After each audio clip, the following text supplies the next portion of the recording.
tardes, bienvenidos a Distintos Parecidos. Estamos como todos los días en vivo en la pantalla de Señalú, el canal de la Universidad Nacional de Cuyo. Y en este caso le vamos a dedicar esta hora de programa al sobrepeso y la obesidad infantil, ¿sí? Una de las problemáticas, ¿sí? de salud pública más importantes de este siglo XXI y que también coexiste con otra gran problemática que tiene que ver con la desnutrición. En definitiva, esto nos habla de una crisis alimenticia a nivel mundial. Nos vamos a focalizar sobre todo en sobrepeso y obesidad infantil, causas y consecuencias de esta problemática, ¿sí? ¿Cuáles son esos hábitos que debemos tener en cuenta? ¿Cuáles son las causas, ¿sí? de esto?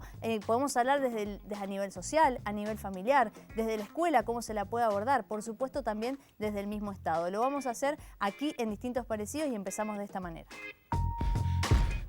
La Argentina, escuchen bien, tiene el doble del promedio de obesidad del mundo. El 23% son adultos, el 6% niños. En los chicos es un poco más complejo, se necesita una tabla, porque varía por sexo y edad, pero cualquier pediatra, nutricionista puede diagnosticar cuando un chico tiene exceso de peso, pero la mirada no engaña, uno lo ve que está rellenito, eso no es saludable. El sobrepeso en nuestro país afecta al 58% de los adultos y al 34% de los menores de 18 años. Las acciones de prevención deben resultar de la articulación de todo el Estado. La familia, los entornos escolares, el Estado, los sistemas de producción, distribución y comercialización de alimentos tienen que tomar nota de esta problemática porque en los próximos años va a poner en riesgo, va a hacer colapsar nuestros sistemas de salud. De seguir esta pandemia que marca que para el 2050 más del 85% de la población del mundo va a tener sobrepeso, obesidad,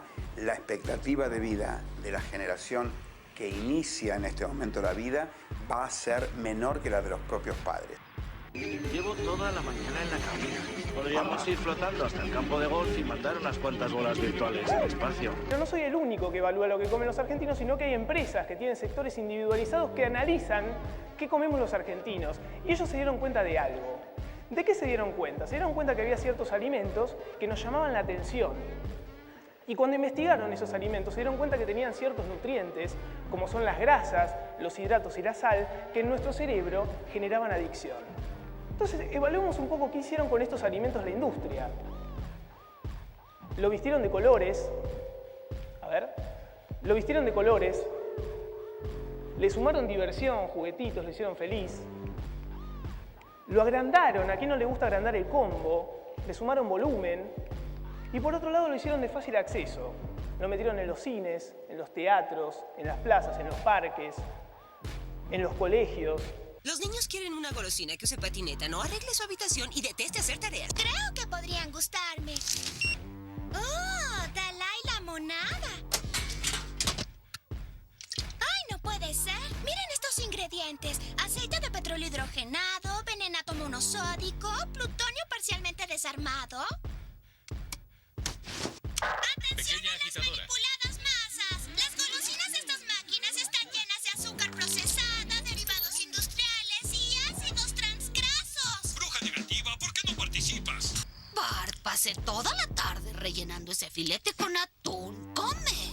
No, gracias. Las máquinas de la escuela me alimentan ahora.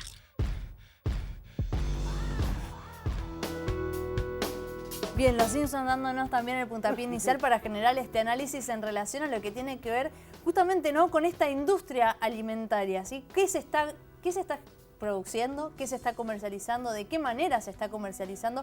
¿Cómo estamos consumiendo? Sobre todo los argentinos, los mendocinos, ¿cómo nos estamos alimentando? Y para hacerlo, para hablar con nuestras invitadas del día, las tengo que presentar y las voy a empezar a presentar para que se empiecen a relajar, sobre todo. Está con nosotros Carla Forti, muchas gracias Carla por estar presente. Gracias a vos. Licenciada en nutrición y especializada en obesidad infantil. Muchas gracias, Carla. Gracias. También está con nosotros Viviana Quiroga. Muchas gracias, Viviana, por estar presente. Muchas Licenciada gracias a ustedes. en nutrición también presente. Muchas gracias. Gracias a ustedes. Y también tenemos una médica pediatra especializada en obesidad infanto-juvenil. Ella es Marta Marianetti. Muchas gracias, Marta, por estar presente. Gracias por la invitación. Bueno, vamos a arrancar a hablar de esto. Le vamos a dar un marco quizás un poquito más formal a esta charla para dar algunos números a nivel internacional. Vamos a hablar de lo que dice la Organización Mundial de la salud en relación a lo que tiene que ver con el sobrepeso y la obesidad en el mundo, ¿sí? Vamos a hablar, la Organización Mundial de la Salud ya la caracteriza como una epidemia mundial, ¿sí? Estamos hablando de una patología con esas características. En 2016, a nivel mundial, el 36% de las personas adultas, es decir, mayores de 18 años, padecían sobrepeso, ¿sí? Esto en el 2016. Tengamos en cuenta que estos números ya se han empezado a modificar, lo vamos a hablar ahora también. Y ese 13% a nivel mundial padece obesidad, ¿sí? Lo estamos viendo ahí de la fuente de la Organización Mundial de la Salud. Hay una estimación para el 2050 que habla de que más del 80% de la población mundial va a tener sobrepeso u obesidad, ¿sí? Es un número que alarma mucho, ¿sí? Sobre todo por el ritmo de aceleración que va teniendo esta patología en jóvenes y por supuesto también en adultos. Vamos a ver en la próxima placa. En 2006, 41 millones de lactantes y niños pequeños, es decir, menores de 5 años, padecían sobrepeso u obesidad.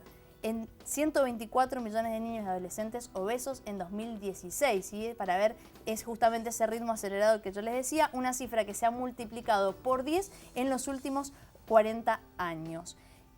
Otro dato tiene que ver justamente con niños en edad preescolar. El 30% de prevalencia de sobrepeso y obesidad infantil justamente en estos niños en edad preescolar en países en desarrollo. Vamos a ver eso también, ¿sí? Lo que alarma es cómo se está generando esta enfermedad justamente en países de bajos y medios ingresos, si podría decirse, en desarrollo. Y finalmente, otro estimativo que se puede tener en cuenta para el 2025 habla de que el número de lactantes y niños pequeños va a aumentar a 70 millones a nivel mundial. Así que bueno, ese es el número que se maneja desde la Organización Mundial de la Salud. Últimos números actualizados, si hoy uno se quiere meter a la página de la Organización Mundial de la Salud, son esos los números que se manejan hoy, ¿sí? Y alarman bastante. ¿O no? Bastante. Sí, por ahí hablar de millones cuesta mucho dimensionarlo, Claro. pero si nosotros decimos que 1 de cada 10 niños preescolares tiene obesidad, eso ya nos pone en la tela de que estamos viendo que en una escuela, en un curso de 30 niños, hay 3 que ya tienen obesidad y un alto porcentaje, que probablemente sean 3 o 4, van a tener sobrepeso. Y lo grave de esto es que a medida que aumenta la edad va aumentando el porcentaje de obesidad. Las tasas son aproximadamente del 40% entre sobrepeso y obesidad. No tengo datos de la provincia, pero sí los hay, creo que los habías registrado, los del 2017. Pero bueno, por ahí es mejor verlo, 1 de cada cuantos, porque eso nos dimensiona y nos pone como más cercanos a la realidad.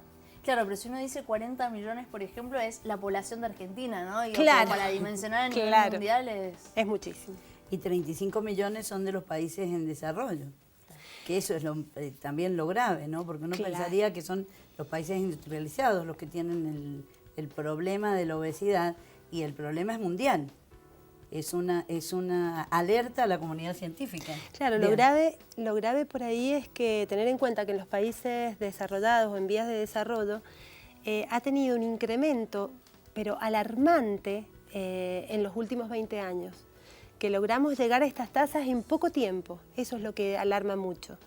Y en realidad insume un alto costo del gasto público, que eso fue dicho en el informe, y eso no hay que dejarlo de tener en cuenta. ¿Y por qué ha sido este gran aumento en tan pocos años? ¿A qué se le atribuye? Y al cambio de hábitos, fundamentalmente. Yo creo que es sumatoria de cosas. Me parece que hay muchos factores que inciden, tecnología, sedentarismo, hábitos familiares, el neuromarketing, que también lo nombraron. Exacto. La industria se aprovecha de estas situaciones y sabe dónde vender. Y somos consumidores, y esa es la realidad. Exactamente. Es un problema de nuestra era, ¿no? De cómo estamos ahora chipeados, podría decirse. Claro, exactamente. No, lo que pasa es que tenemos mucha información, exceso de información, pero evidentemente esa información no se sabe manejar. No se sabe utilizar, exactamente. Claro, no falta información, la información está. Lo que no sabemos es cómo canalizarla y cómo hacer para prevenir que esto no nos lleve por delante. Bien. Pienso, ¿no?, en esto de que en el día a día ahora uno puede tener mucha información en relación a la nutrición, a la alimentación, pero puede tener muy poco tiempo también, ¿no? O se han cambiado mucho los hábitos en general en la rutina. ¿Eso se ve también dentro del consultorio privado, por ejemplo? Sí, justamente, o sea, como no definimos la obesidad, pero es multicausal y dentro de estos factores está justamente el cambio de hábitos y la falta de tiempo, por ahí el cambio de hábito familiar también, los patrones, por ahí esto de las madres por ahí dejando de cocinar y pasando a trabajar, ¿no? Esto que hablaban también, el sedentarismo. Madres y padres. Sí, porque en realidad estamos en esa bien, realidad, es compartido y en Sí. realidad lo que ha cambiado por ahí es un poco el tema de familia. Y la familia es el sostén, el niño en la familia es donde se va a nutrir de alimentos, pero también de cultura, de valores, y todo esto de alguna manera también está implicado en el tema de la obesidad infantil. Claro. Por eso el multifactor, ¿no? Que dicen. Es multifactorial. Exactamente. No, y el sedentarismo también. Cuando nosotros éramos chicos, nosotros podíamos salir a jugar a la calle. Ahora, por el tema de seguridad, los niños no juegan. Y también por el tema del avance tecnológico. Claro. Utilizan todos los aparatos, desde, empecemos, tablet, computadoras, televisor. El peor problema en el día de hoy es el teléfono. Sí, claro.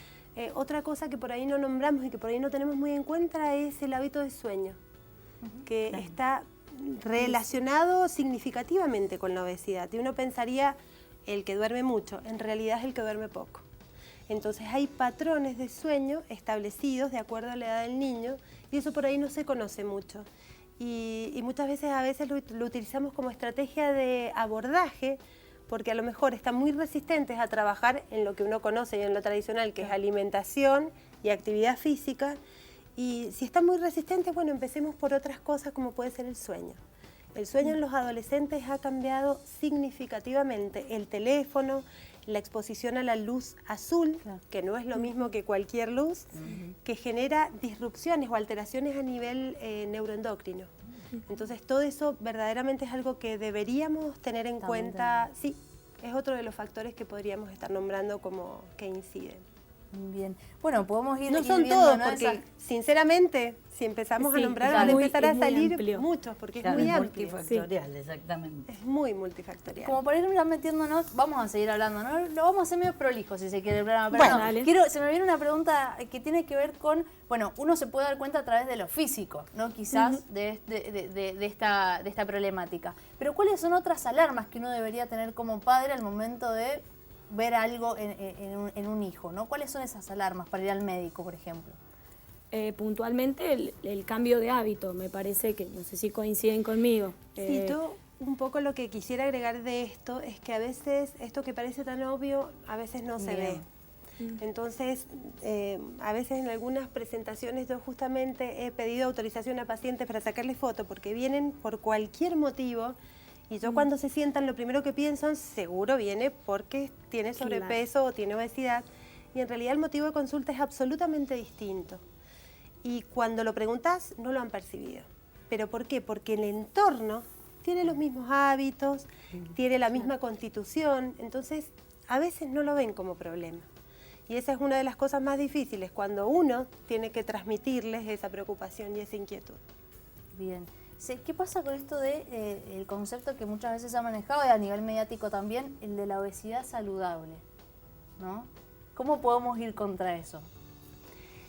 No sé qué es la obesidad saludable, yo supongo que te referís a algunos modelos, por ejemplo. No, a veces hay obesidad, pero hay como modelos que tratando de sacar esto de estereotipar el tema de la belleza, se está implementando que hagan nuevos modelos. Yo sinceramente no estoy en contra porque creo que mientras más nos diversifiquemos es mejor, pero si lo vemos a nivel salud, indefectiblemente, por definición, cuando hay obesidad, aumenta el riesgo de la salud.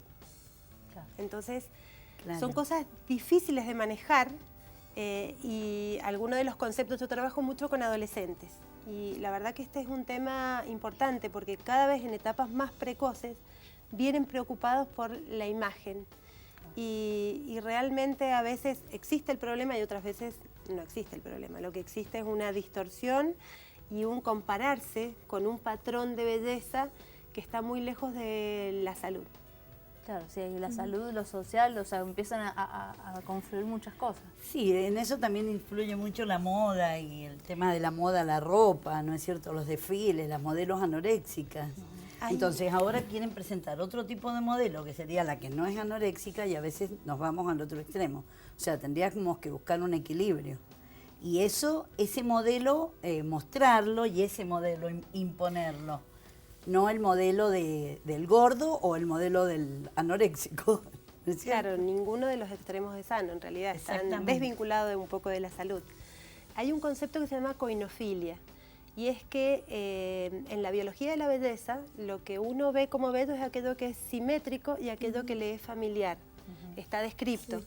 Entonces, cuando yo tengo imágenes que se repiten de manera sistemática, empiezo a transformarlos y empiezo a construir realidad. Entonces, si yo veo modelos muy delgadas, empiezo a transformar que el modelo es ser delgada. Entonces, esto de ir cambiando un poco los patrones me parece correcto. Hay una ley de talles, donde tiene que haber diversidad de talles, pero la realidad es que tampoco podemos irnos al otro extremo porque sí es un problema de salud, es un mensaje que puede ser contradictorio y que puede ser perjudicial. Bien, a eso vamos, ¿no? A que el mensaje sea esto, ¿no? Estamos hablando de la salud, no de la imagen, si somos flacos, si somos gordos, ¿no? Claro, y o sea, no tendríamos que dejar de lado las comorbilidades en ese caso, porque si nos vamos al otro extremo, estamos frente a la obesidad y sus comorbilidades exactamente, asociadas. ¿Sí? Diabetes tipo 2, dislipidemia, hipertensión, enfermedad cardiovascular, hígado graso. Hígado graso, exactamente. Alteraciones osteoarticulares, la asociación con el asma. Bien, vamos a dejar entonces acá, ¿por qué? Porque quiero que hablemos en el próximo bloque de lo que tiene que ver con las consecuencias, ¿sí? del sobrepeso y de la obesidad infantil, por supuesto, pero podemos empezar a hablar de todos, obviamente. Hemos estado hablando de las causas, vamos a seguir desarrollando esto que tiene que ver con una problemática, decimos, de salud pública, ¿sí? Que llama mucho la atención en términos de cómo se ha acelerado, ¿sí? la generación de esta enfermedad, sobre todo también en los niños. Nos vamos a un corte y enseguida seguimos con más distintos parecidos.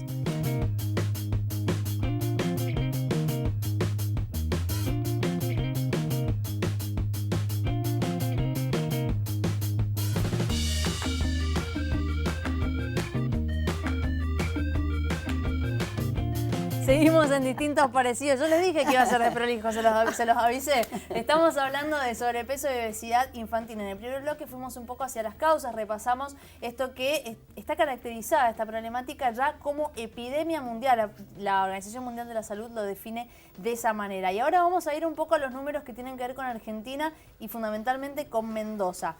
Vamos a ir a la placa de Argentina. ¿Por qué? Porque en el 2016, en realidad, vamos a ir a otro dato que tiene que ver con que en los últimos 15 años ha aumentado peligrosamente el sobrepeso en niños en nuestro país. Y lo decía, este ritmo acelerado de crecimiento de esta tasa de índice de sobrepeso y de obesidad infantil. Estamos cuarto entre los principales países más consumidores de azúcar en el mundo. Y Marta, fuera de aire me decías, en algún momento estuvimos primero, ¿sí? Algo hemos aprendido, pero seguimos estando liderando esto del consumo de azúcares, que tiene, por supuesto, muchas consecuencias sobre la salud, como lo hemos estado viendo. Vamos al porcentaje de obesidad infantil en menores a 5 años. Estos son datos del 2017, del Panorama de la Seguridad Alimentaria y Nutricional en América Latina y el Caribe, de la Organización de las Naciones Unidas para la Alimentación y la Agricultura. Esa es la fuente de estos datos. ¿Por qué digo la fuente? Porque a veces hay disparidad entre algunos números, pero en este caso Argentina, según este porcentaje, también lidera en América Latina con un 9,9% de obesidad infantil. Nos sigue Chile Perú con 9,8% y Chile con 9,5% en obesidad infantil en menores de 5 años. Y nos vamos a la provincia de Mendoza, que también tiene números muy recientes que tienen que ver con el 2017, y esto tiene que ver con el programa Aprender con Salud, justamente del Ministerio de Salud, Desarrollo Social y Deportes de la provincia de Mendoza, junto con la Dirección General de Escuelas. Y habla de que aumentó del 2016 al 2017 un 3% el sobrepeso y la obesidad infantil en niños y adolescentes. En 2017 se habla de un 40%. 22% de personas, de niños y adolescentes con sobrepeso y 18% que presentan obesidad. Así que bueno, esos son los números. Recién Marta, vos un poco lo decías, ¿no? Este 40% es mucho en la provincia de Mendoza. ¿Y se está atacando o no se está atacando? Y ahí ya nos podemos empezar a meter en eso de la prevención, si quieren, pero yo les había prometido consecuencias, así que no las voy a marear tanto. Vamos a las consecuencias de la obesidad infantil. Bueno, básicamente lo que estábamos hablando en el bloque anterior, hoy la obesidad, ¿sí?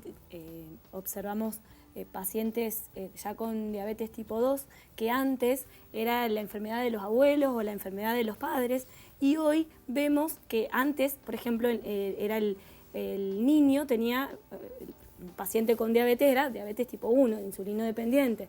En cambio, hoy vemos que presentan insulinoresistencia o diabetes tipo 2, que es la enfermedad de un adulto, ¿no? Claro. Entonces, ya se está presentando en esta etapa. Eso es alarmante realmente. Bueno, y a eso sumamos también otras enfermedades asociadas, ¿sí?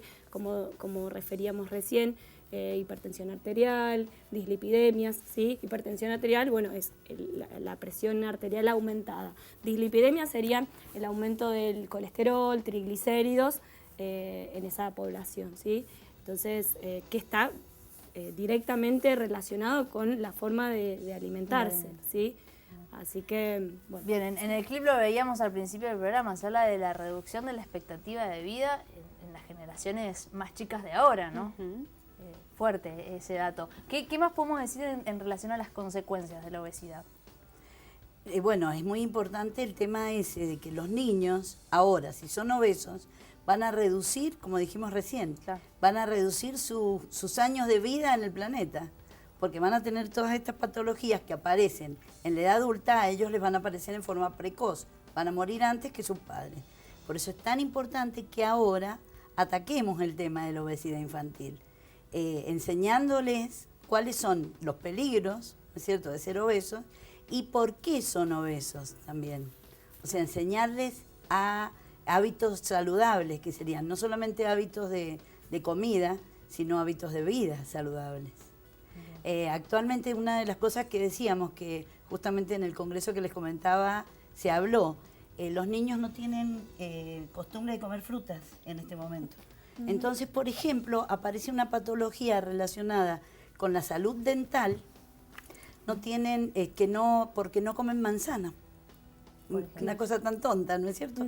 Pero no comen frutas, están acostumbrados a comer alimentos más blanditos, más suaves, no mastican, comen lo fácil. La hamburguesa, por ejemplo, ¿cómo es el pan de la hamburguesa? Es blandito.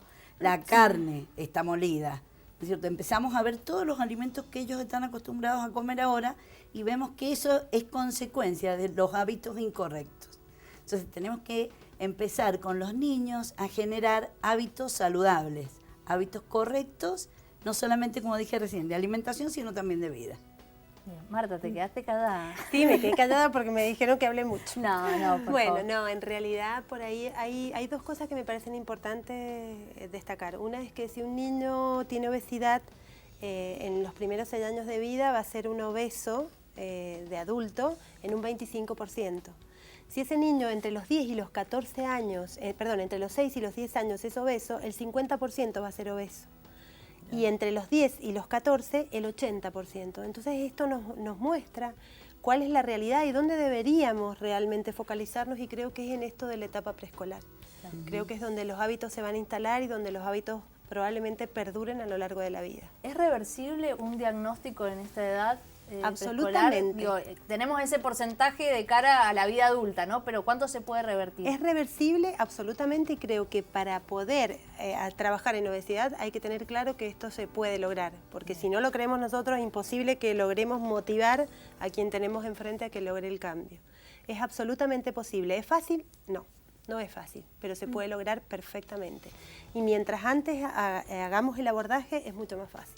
Claro, y hay que cambiar hábitos familiares, porque el hábito viene mal incorporado desde los adultos, o sea, la mesa familiar. Entonces es un poco difícil, pero no es imposible, se puede. Claro, porque muchas veces no es el niño el que elige, sino al que le proporcionan, ¿no? Sí. Y ahí está. Habitualmente el niño elige.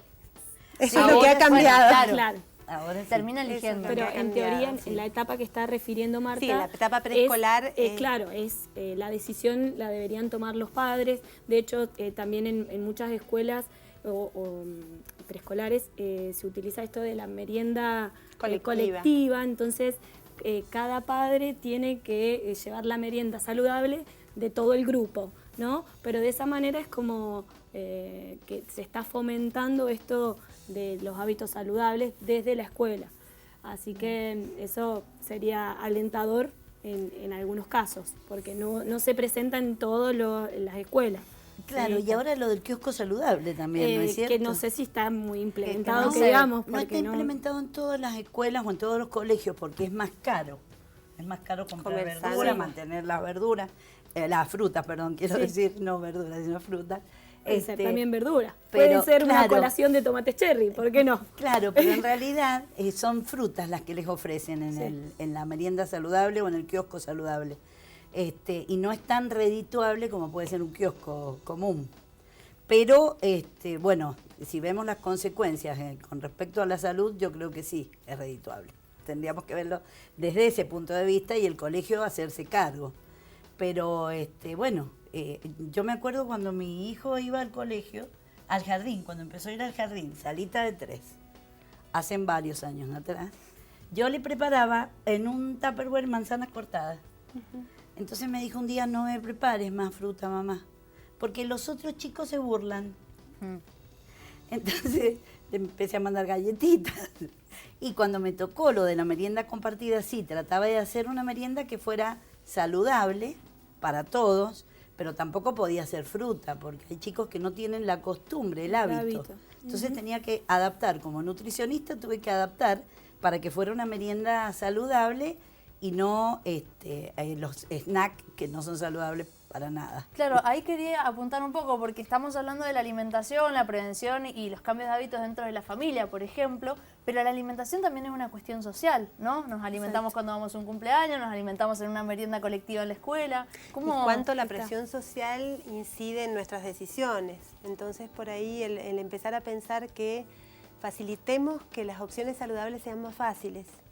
Entonces, bueno, creo que hay muchos factores que inciden, no es solo la familia, creo que la familia cumple un rol clave, pero hay otros factores desde lo gubernamental, desde lo social, que también podríamos trabajar y que tiene que ver con hacer que estas opciones sean más fáciles y que no miren mal al que lleva fruta. Porque ahora algo se está revirtiendo en eso. Algo se está revirtiendo. No, sí. El que lleva fruta se la roban, porque es el que está llevando fruta o lleva manzana, y ahora está empezando como a revertirse lentamente. Le estamos haciendo buen marketing. Sí. ¿No? Hay como una toma de conciencia, pero de parte de los chicos más que de los padres. Son los chicos los que están, o sea, los más chicos, no los adolescentes justamente, pero los adolescentes empiezan a cambiar. Las chicas cuando van a cumplir 15 años, que se quieren la fiesta, se quieren poner el vestido, entonces ahí es cuando se empiezan a preocupar, inclusive ahí cambian las meriendas, empiezan a llevar fruta al colegio. Claro, pero ahí sí se hace por un factor más bien estético o relacionado a la salud, porque seguimos pensando en la dieta para llegar bien al verano, ¿no? Eso es estético, realmente peligroso. Claro, es estético, en realidad es estético, pero cuando viene al consultorio nosotros nos encargamos de hacerle saber que es un tema de salud, que es importante que ella adquiera hábitos hábitos buenos de alimentación para el resto de su vida. Entonces, hay un tema estético por el que vienen al consultorio y uno tiene que aprovecharlo y hacer su educación. Hay que tener mucho cuidado en el mensaje que se da en esas situaciones, ¿sí? Porque cualquier palabra de más que nosotras podamos decir, porque es una referencia y es como el profesional me está dando esta indicación y estamos a un límite muy finito de por ahí pasarnos a otro tipo de patologías. Entonces tenemos que tener me estoy refiriendo a los trastornos de la conducta alimentaria, ¿no? Tenemos que tener cuidado con las palabras que utilizamos y demás, ¿no? Porque me parece que es fundamental lo que digamos, ¿no? No, seguro, sí, el abordaje que se le va a dar. También tengamos en cuenta que vivimos en una sociedad que ha marcado, estigmatizado mucho también, ¿no? Lo que tiene que ver con el ser delgado o el estar quizás gordo. Entonces, digo, también hay un momento de dar quizás cierto diagnóstico. No sé cómo eso se maneja desde los licenciados, ¿no? Al momento de diagnosticar algo, si esa cuestión también más psicológica o emocional se tiene en cuenta.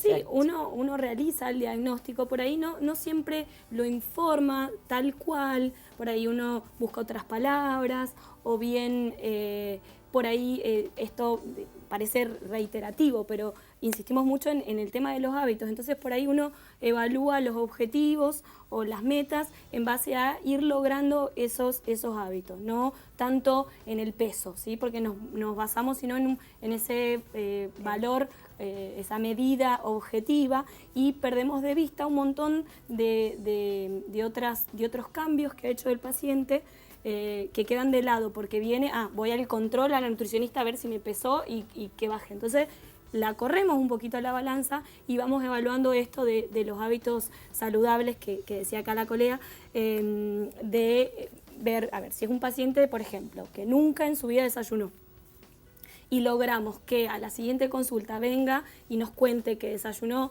3 veces a la semana, ese es nuestro objetivo medianamente cumplido, y vamos a aspirar a eso como los resultados, ¿sí? Y en algún momento sí haremos como una evaluación del peso, pero no focalizarnos, porque ahí también nos lleva por ahí a esto a salirnos de la enfermedad en sí, de la problemática como enfermedad, y pasar a lo estético, a el número y demás. Entonces, no sé, así lo trabajo yo generalmente en el consultorio. Bueno, vamos a continuar hablando, por supuesto, de sobrepeso y obesidad infantil en este programa. Y en el próximo bloque quizás vamos a ir a esto de, bueno, ¿cómo podemos hacer para estar mejor nutridos? ¿Sí? Quizás la pregunta tiene que ver con que si es lo mismo estar alimentado o estar nutrido.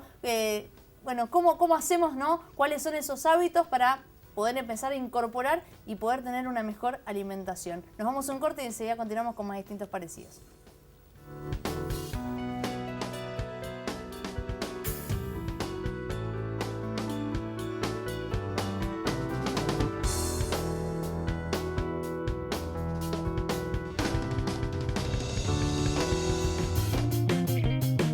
Seguimos en Distintos Parecidos, último bloque de este programa dedicado a ver, a analizar, ¿sí?, el sobrepeso y la obesidad infantil. Lo estábamos viendo, si estamos hablando de esto, también estamos hablando en algún punto de nosotros mismos, de nuestros hábitos a diario. Comemos todos los días, lo hacemos para vivir, pero muchas veces lo hacemos mal. Estamos hablando también de, podemos hacer un análisis hasta sociológico a nivel mundial, ¿sí?, de lo que está pasando, porque estamos hablando de que estas enfermedades están relacionadas justamente con el desarrollo social, el desarrollo económico, las formas de producción, ¿sí?, la industria alimentaria, cómo produce, cómo nos vende, qué necesita que consumamos nosotros y qué está generando ese consumo, ¿no? Eso es un poco lo que estamos viendo. ¿Cómo se puede hacer para contrarrestar justamente, ¿no?, todo este marco, todo este contexto que acabo de tratar de exponer, ¿no? ¿Cómo hacemos para poder adquirir esos otros hábitos cuando estamos bombardeados de otras tentaciones, si se quiere? ¿Cómo hacemos? La palabra clave sería educación. O sea, educación alimentaria en un primer momento, ¿no es cierto?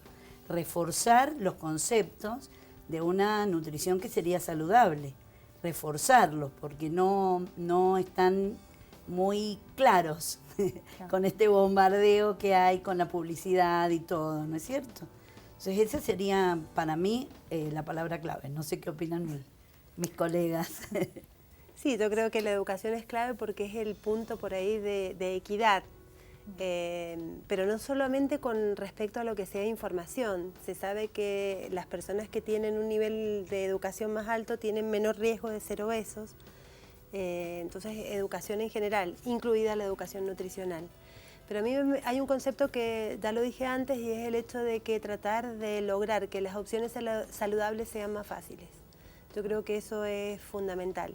Y empezar a utilizar estrategias de persuasión no argumentativa, que esto tiene que ver con empezar a utilizar las estrategias que utiliza el neuromarketing para vendernos lo no saludable, pero utilizarlo para estrategias saludables. Bien, a hacerlo rentable, ¿no? De alguna manera. Claro. A ver, rentable a futuro, lo que tenemos que mirar es a futuro, tratar de no de no focalizarnos en lo que hoy nos va a dar provecho, sino que empezar a mirar a futuro cuál es la realidad y que empecemos a cambiar de a poco. Se tiene la idea muchas veces de que comer saludable implica tiempo, implica dinero, cosas y no es que mentira. Faltan, y bastante, ¿no? Y no es mentira. Claro. ¿Cómo se hace, ¿no? para poder cambiar? Para mí fundamentalmente es la organización, ¿sí? Basarnos en eso. Y desde el consultorio lo que tratamos de hacer es que sea factible, ¿sí? Las propuestas que uno hace, que realmente las pueda llevar a la práctica, ¿sí? Porque si uno por ahí genera o propone cosas imposibles o recetas o un plan de alimentación difícil de cumplir, entonces la idea es eso, organizarse, siempre teniendo en cuenta lo económico también, ¿sí? Claro. Entonces uno trata de buscar herramientas para esas mamás, fundamentalmente son mamás, para simplificarles, porque es como voy a la nutricionista, me da una dieta imposible de realizar y listo, y bueno, vuelve para atrás todo el tratamiento. Entonces, fundamentalmente me parece la organización, no sé, ejemplo, hacer grandes preparaciones, ir frizando, ¿sí? Las colaciones también está bueno ir como consensuando con los niños, ¿sí? Dejarlos participar en las elecciones, ¿sí? Porque por ahí abren el tupper, como decía, y se encuentran con algo que no les gusta, entonces terminan comiendo el del compañero. Me parece que fundamentalmente es eso, es organizarse. No sé si y también cuando hablamos de hábitos, imponer el hábito del desayuno. Normalmente nuestra población no desayuna. Cuando vos preguntás en el consultorio ¿qué desayuna? Te dice un mate, un café, un té. Un yerbiado. Un yerbiado. Sí. Entonces, ese sería un cambio de hábito saludable, que empiecen a desayunar y explicarles por qué tienen que desayunar, ¿no es cierto? Bueno, que hagan las 4 comidas básicas, o sea, desayuno, almuerzo, la merienda y la cena. Esas son las 4 comidas básicas para que la alimentación empiece a ser un poco saludable. Y luego, bueno, ir viendo cuáles son los alimentos que están comiendo y ahí ir marcándoles cuáles son los alimentos que son saludables y cuáles no. Tampoco demonizar los alimentos, yo no estoy de acuerdo con eso, que tal cosa no se come más. No, de vez en cuando, o sea... Y no hay alimentos prohibidos. Exacto. Claro, de vez en cuando una hamburguesa, de vez en cuando la papa frita. El equilibrio... De vez en cuando gaseosa, no todos los días gaseosa. Dejar el permitido de las gaseosas para los cumpleaños, que difícil que se dejen de tomar en cumpleaños. Claro, pero si hablamos de permitido es porque hay un prohibido. Entonces a mí no me gusta utilizar la palabra permitido, sino... por ahí darle las herramientas para que puedan equilibrar su día, si saben que van a tener una fiesta y demás, bueno, el resto del día por ahí consumir más frutas o más verduras y dejar por ahí el resto de esos alimentos no tan saludables para ese momento. Bien. Después quería agregar algo a lo que dijo recién Viviana, de las 4 comidas. Está bueno también hacer las colaciones entre estas comidas, porque a veces estos chicos que quieren bajar de peso, o las mamás por ahí por el desconocimiento, se hacen ayunos prolongados, ¿sí? Y esos ayunos prolongados lo que hacen es enlentecen el metabolismo, y ese metabolismo interpreta de que no va a tener alimentos por un largo periodo. Entonces, ¿qué hace? Cuando llega el alimento, guarda, ¿sí? Guarda y queda como gastando al mínimo energía, como regulando, ¿sí? Entonces, eso también favorece, digamos, el aumento de peso, porque lo que ingresa se guarda y no lo consumimos para el diario. El tener disponibilidad energética y de nutrientes permanentemente hace que el cuerpo diga, bueno, tengo disponibilidad, lo gasto, lo derrocho, ¿sí? Claro. Entonces, eso también me parece algo importante para aclarar en esto de las comidas y de no saltearnos, y por qué somos tan por ahí insistentes las nutricionistas o pesadas con la colación, llevate la fruta, tener la cartera. Bueno, es por este motivo de no hacer estos largos ayunos. Bien, yo no... ¿Puedo agregar algo? Sí, por supuesto. El agua. Gracias, ahí va. Empecemos a enamorarnos del agua y empezar a consumir y transformarla en un elemento vital de la vida. porque realmente es así. Es así. Entonces me parece que ese es un punto clave, es fácil, es económico, es accesible, está al alcance de la mayoría, y el ejercicio físico, diario, que es otro concepto que por ahí tampoco lo tenemos incorporado. Ya veo caras acá haciendo no, así. Sí, atrás. todos los días, Sí, todos los chicos, le días, están diciendo 1 hora que sí. diaria. Todos los días, 1 hora diaria. Bien, esas son las prevenciones, las sugerencias que se pueden hacer en relación a la prevención, ¿sí? del sobrepeso y de la obesidad. No me quiero hacer Perdón. sí. Y aumentar el consumo de frutas y verduras. Eso Bien. es fundamental. Por lo que te comentaba más temprano. Fundamental aumentar el consumo de frutas y verduras. Bien, hacerlas buenas a las frutas y las verduras, dejar de verlas como que, Sí, no. de todos los colores, cada una tiene sus vitaminas. Si es entonces, posible, enteras, con no su el jugo. cáscara. Exacto. Enteras. Que se acostumbren a masticar, a comer, a masticar. Las mamás Claro. que no tengan miedo. Hay que pelarle la manzana, bueno, se la pelamos. Pero habituarlos a que coman frutas y que coman vegetales, tanto crudos como cocidos. Bien, yo ahora me puedo poner un poco seria, quizás hace muy poquito hicimos un programa que hablamos de los comedores, ¿sí? Y merenderos en la provincia de Mendoza, y hablábamos, ¿no? del número de pobreza y cuántos chicos no llegan ni siquiera a cumplir con 2 comidas principales al día, ¿no? ¿Qué le podemos decir también a esas familias que nos puedan estar mirando de cómo poder llegar también a la alimentación que nos nutra, ¿no? Digo, también con un bajo presupuesto. ¿Qué podrían llegar a decir? Porque digo, es complicado, no nos podemos hacer los En tontos, este momento pero... existen los comedores escolares, ¿no es cierto? Entonces tratar de controlar que en los comedores escolares, bueno, están supervisados por licenciadas en nutrición o por nutricionistas, entonces sabemos que la comida es equilibrada. Las escuelas tienen comedores escolares, también tienen el desayuno, también les dan una refacción, que en un momento fue fruta, ahora no sé, pienso que por presupuesto debe ser una tortita o una factura. O sea que hay ayuda alimentaria para todos los niños, para que estén bien alimentados. Lo principal en una sociedad es que los niños crezcan sanos, porque son el futuro de nuestra sociedad. Entonces lo principal es cuidar a los niños. Ese sería el mensaje para las autoridades. Que todos los niños tengan acceso a una alimentación sana y equilibrada para poder crecer correctamente. Bien, ¿nos podemos alimentar con un bajo presupuesto o ahí hay un índice de malnutrición, podría decirse? Yo creo que se puede lograr, o sea, hay que tratar de intentarlo. Si bien es cierto, no podemos negar que los alimentos saludables son más caros en la realidad, pero podemos empezar a enseñarles a elegir mejor, a leer las etiquetas, a seleccionar dentro de los alimentos cuáles son más saludables, a equilibrar el día, como decía Carla. Yo no estoy de acuerdo con que los alimentos saludables sean más caros. Porque, por ejemplo, las legumbres están dentro de los alimentos saludables. Sí, bueno, ese es un ejemplo para transmitir. Es una fuente rica de nutrientes y no tiene un precio alto. Exactamente. ¿Sí? Por eso yo creo que tiene que ver con enseñarles, con mostrar. Tiene que ver con nuestra cultura también de que no es elevado el consumo de legumbres, que son ricas en minerales, alto, en vitaminas. Claro, es alto en carne.